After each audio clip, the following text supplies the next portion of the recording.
Welcome to the Greenlight Investor for the week ending July 17th, 2015. The goal of the Greenlight Investor is to provide a resource to make managing your 401k both a simple and easy process. We do this by using red, green, and yellow cells to help you decide when to buy, what to buy, and when to sell. This presentation is for educational purposes only and should not be taken as personal investment advice. The examples shown will be exactly that. They'll be examples of how you can use this worksheet to help make investment choices within your 401k. Please refer to your own investment policy to make certain that your choices are both appropriate for your investment time horizon as well as your understanding and acceptance for taking risks in financial markets. Let's go right into our worksheet and we'll look at the columns on the left side. These are the investment choices available to you, and the categories are separated by the fund number, the symbol, the fund name, and a description. The fund categories are separated into the core funds, which are the index funds, and then the satellite funds, starting with the money market, fixed income, U.S. growth and income, the U.S. equity funds, the international funds, and finally the sector funds. The way these are arranged, the more conservative funds are generally towards the top of the worksheet, and as you go down you'll tend to be a little bit more aggressive on your fund choices. In the center of the worksheet you'll see that we have the performance for 2015, and each week we update the closing price, the month-to-date returns, the quarter-to-date returns, as well as the year-to-date returns. The reason we think this is important is so you can compare how your funds are doing against other funds within the investment choices available to you, as well as comparing the funds to other funds in each of the categories. We think that keeping track of this can help you over the long run. And finally, we come to what I think is the most important part of this worksheet, and that's the current weekly trends. Focal point of the weekly trends is around column V, which is the week-over-week relative strength trend change. The way this works is when you see the bright green lights in this column, those are generally the stronger performing funds for each week, and when you see the bright red lights, those are the weakest performing funds on a week-over-week basis. As you scroll down, you can see it's very easy to find out which funds have done the best on a week-over-week basis and which ones are the weaker funds.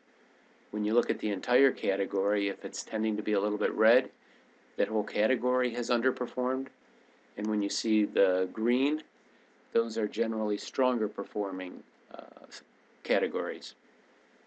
And so we try to stick and guide you towards being able to find the stronger funds as well as staying away from the ones that are performing the weakest. Let's go ahead and see how you can use this information to make your own investment choices and see if there's any adjustments you need to make to your investment choices on a week-over-week basis. If you come to the View and the Custom Views at the top of the worksheet, simply click on My Current Allocation and click Show. This will break the worksheet down into a section that will show how your current selections are allocated. As you can see, we have 100% allocation and 100% allocation target. And let's see how we can use this to make investment choices.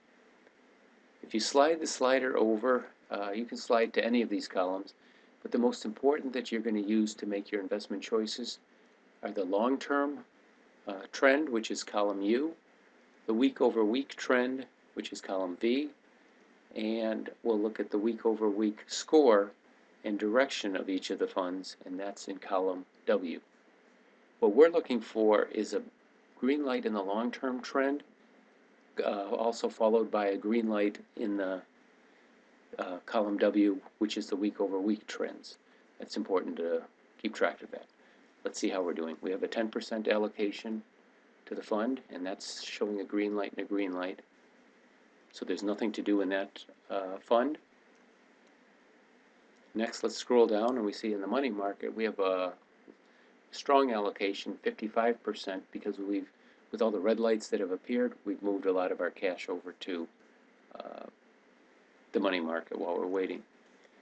The reason we made these changes are we're seeing red lights on both sides of column V, and that's indicating a relatively weak market to be invested in.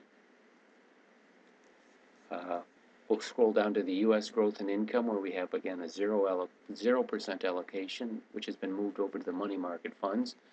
This one, we really have one decent choice that's got a green light and a green light. We are showing strength in the short-term trend, and what we like to see is column W start to turn more green cells over. So if we see that next week, we'll most likely be reallocating capital to this group.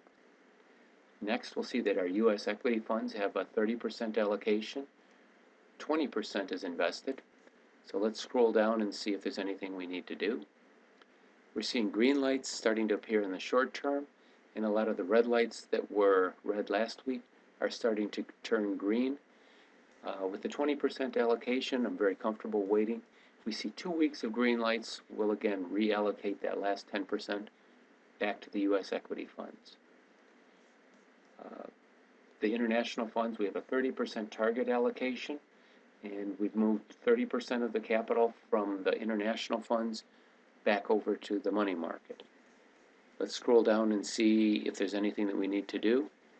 We are starting to see a green light appear in 2 of the funds, and the short term has turned from red to neutral and a couple of greens.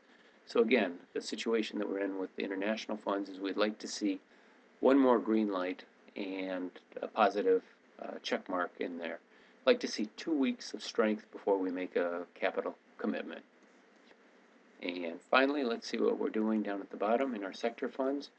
We have a 15% target. We're currently 15% invested with 10% and 5%. Both of those funds show a green light and a green light, so there's nothing to do. Here's a green light and a green light, and again, there's nothing to do. If we were looking to get capital into the market, this would be our best choice. We could add capital to this fund, the second fund, or our third fund. So that's right now the strongest category to be invested in. We're going to wait one more week, and then we'll most likely, if the market shows some strength during this week, be allocating capital back into the places where we moved it away from a couple of weeks ago. With that said, that's all you have to do each week to take a look at your 401k choices. We're trying to make this a simple and easy process, and hope this has been helpful. Let's go back to our home page, and with that, I'm going to go ahead and say that's what I've got for this week. Thank you very much for watching this presentation, and I look forward to going over this again next week. Thank you.